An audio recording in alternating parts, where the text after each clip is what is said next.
بسم اللہ الرحمن الرحیم۔ جب کسی کو غصہ آئے تو اس کو چاہیے کہ وہ اعوذ باللہ من الشیطان الرجیم پڑھے، اور اس کے بعد اگر وہ بیٹھا ہوا ہو تو لیٹ جائے، اور اگر کھڑا ہوا ہو تو بیٹھ جائے، کیونکہ غصے کی خاصیت ہے کہ وہ اوپر کی طرف یعنی دماغ کی طرف چڑھتا ہے۔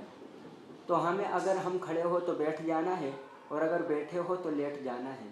اور اس کے بعد ہمیں جو سب سے اہم کام کرنا ہے وہ یہ ہے کہ ہم یہ سوچیں کہ ہم اس شخص پر غصہ کر رہے ہیں جس پر نہ ہم نے احسان کیا اور نہ ہی اس کو پیدا کیا۔